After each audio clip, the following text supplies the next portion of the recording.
रहमतुल्लाहि व बरकातुहू। यूनानी शिफा खाने में आपका एक बार फिर स्वागत है, इस्तक़बाल है। आज हम आपको एक बार फिर से एलर्जी यानी कि दमा, खांसी और पुराने ज़ुकाम, नज़ला के बारे में जानकारी दे रहे हैं। इससे पहले भी हमने बहुत सारी वीडियो बनाई है इस पर और अल्हम्दुलिल्लाह उससे लोगों को बहुत फ़ायदा भी हो रहा है। आज हम आपको एक छोटा सा घरेलू नुस्खा बता रहे हैं और इसके अलावा एक बनी बनाई जो यूनानी दवा वो भी बताएंगे।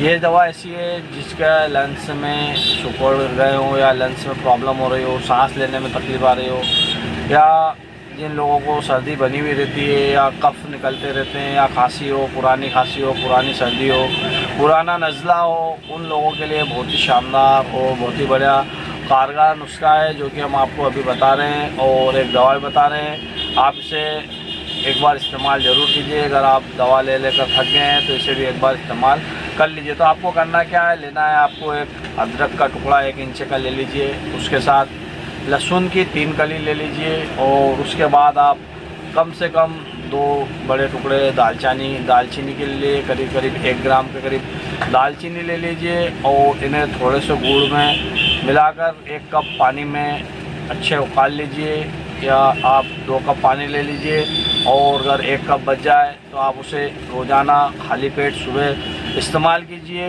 और देखिए कुछ ही दिन में आपके अगर लंग्स में भी प्रॉब्लम हुई या सांस लेने में तकलीफ़ आती है या दमे जैसी शिकायत है, सांस बार खुल जाती है या सर्दी खांसी बनी हुई रहती है, तो उन लोगों के लिए बहुत ही शानदार और बहुत ही बढ़िया ये नुस्खा है।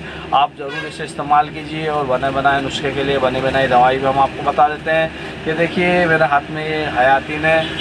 ये आपको हयातीन किसी भी यूनानी मेडिकल से आराम से मिल जाती है। आप हयातीन लीजिए और इसे रोज़ाना सुबह शाम 20 से 30 ml इस्तेमाल कीजिए।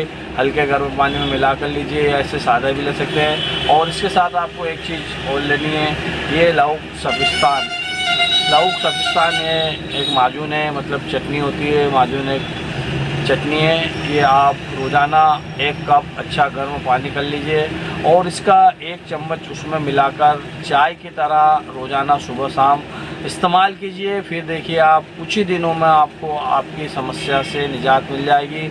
और आपको अगर इससे फ़ायदा हो जाता है तो दूसरों को बताइए ताकि दूसरे भी इसका फ़ायदा उठा सकें।